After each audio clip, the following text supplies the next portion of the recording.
and welcome back to Cricket Compared, and welcome to another podcast. I'm with actually same special guest as last time, Dom. Hi, Dom.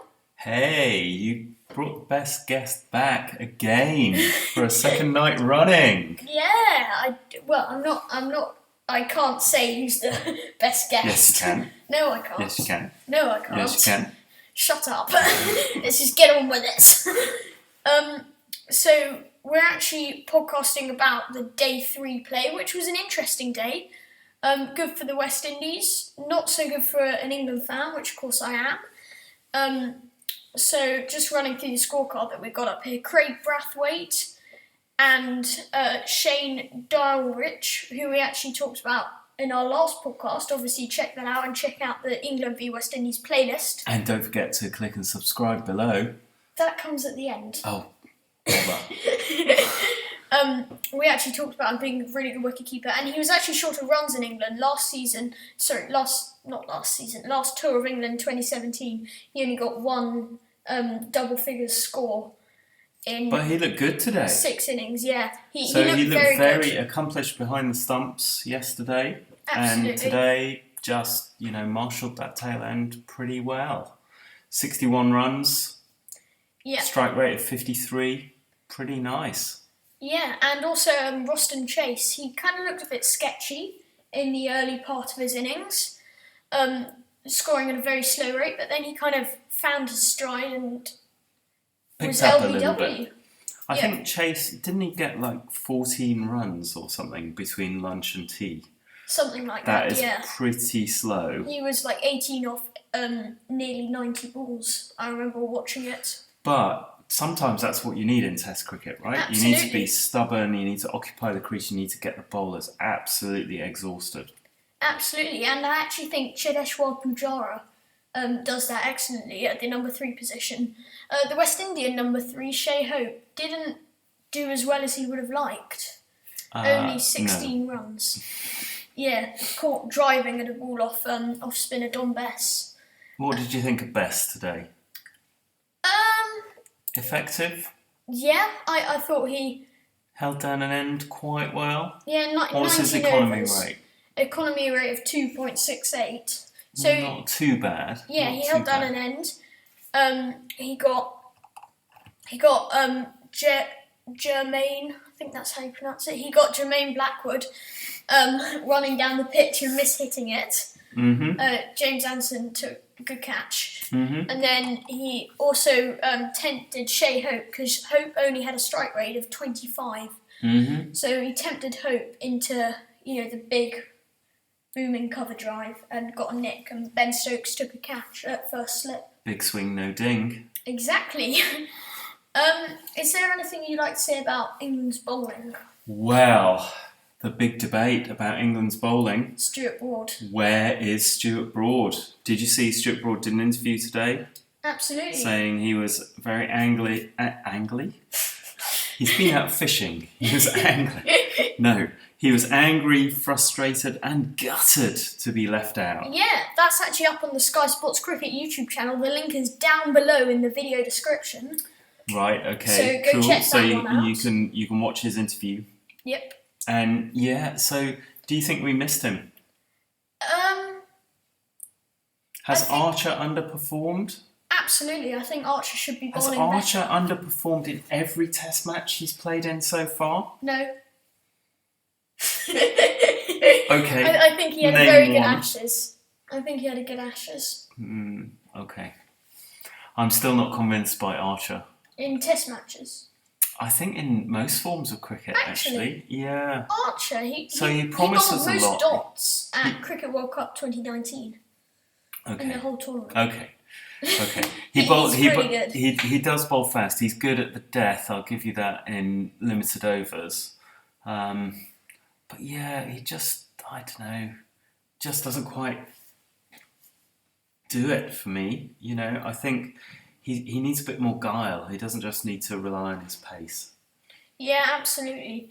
He needs to learn from Jimmy Anderson, basically. Yeah, And even though he's more of a seam bowler than Anderson's swing. Talking of Jimmy, how do you think Jimmy did today? I think he'll be a bit disappointed. I think he could have done a bit better. Obviously, that LBW decision that went against Roston Chase was very controversial. Well, it wasn't controversial, but it was...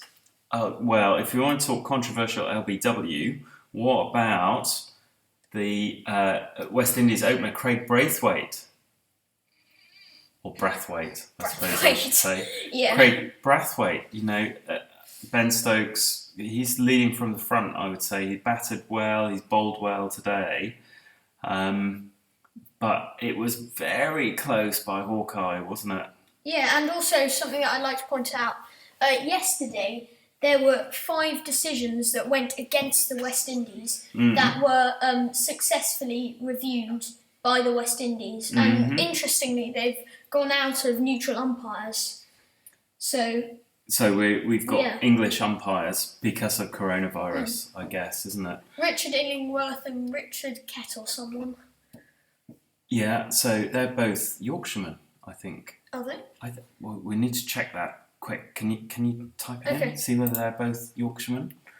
I'm pretty sure they are. Anyway, so I expect them to be honest if they're Yorkshiremen, obviously. Being a Yorkshireman but yourself. yeah, it does seem a little bit controversial that the West Indies... Was it 6 decisions that they've appealed and they've all been in their favour? It was 5 or 6. Yeah. I just got this up.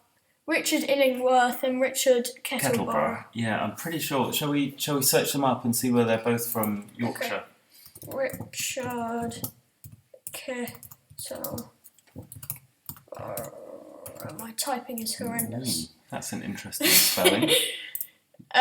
Where's he from? That's all right. We've got a Wikipedia page.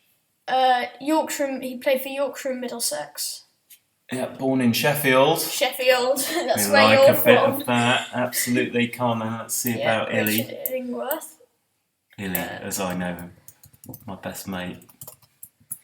Like that Gilly one. Yeah, born in Bradford. Oh, get in. They're both Yorkshiremen. Very northerly. Yeah, so I think also something you touched on Ben Stokes a bit earlier is that he absolutely did lead from the front. Top score for England, not a high score, but a score when we needed one. And he also got very fired up at the tail. That rocket that took out Alzari Joseph.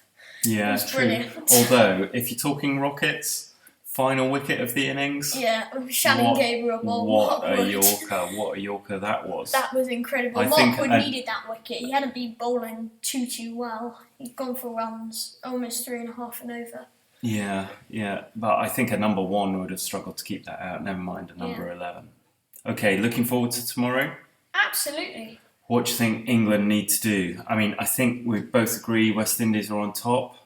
Yeah, just looking at the win predictor, it says West Indies 41%, England 34%, and a draw 25%. That win predictor, who has predicted a 34% chance of England winning? I don't know, it's this predictiviz thing. So we're 99 runs behind. We've still got all 10 wickets intact, so well done, Rory Burns, Dom Sibley. Yep, that's they got very through the good. tricky nights. Get through that last, how many overs was it? 10? Yeah, 10 last overs. 10 overs. And their strike rate, Dom Sibley, got a strike rate of 14. That's okay, he's still there, ready for tomorrow. Yeah, so rest up tonight. I think to be in with a chance of winning, England have to bat for the whole day tomorrow and score 300 plus. What do you think? Yeah, I think that the West Indies, we saw it at Headingley a few years ago, the West Indies can chase down 300 plus totals. I think what has to happen is Burns and Sibley need to quicken their scoring, get their strike rate up to maybe 60, 65, and they both need to, we need a 100 stand. We could do the 100 opening stand, we could do it sort of 4 stands of 100, that would be good, wouldn't it? Absolutely. Then we'd have 400. And then Joe Denley also needs a big score. So if Denley came in, got some runs, maybe 60, 70, and then and then we'd be good, and we'd all be set up for Zach Crawley to get a low score as always. Stokesy and Popey to come in. What is he called, Popey? I don't know. Comment down below what you think Ollie Pope is nicknamed to. Oh. Probably not.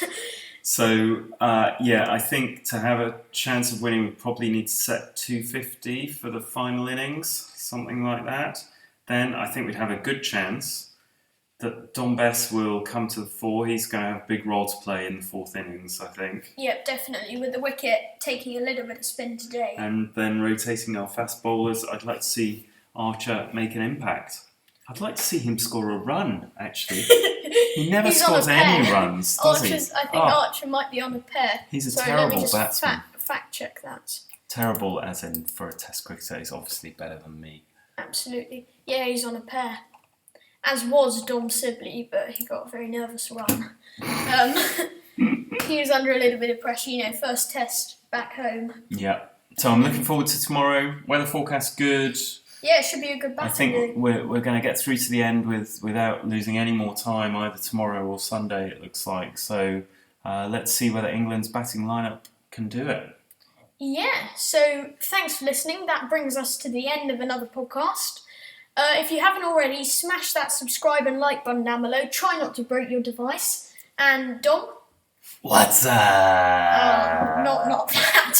Can you say goodbye properly, please? Goodbye. So, thank you very, very much. With just a hint of sarcasm there. And thank you for listening. Peace out.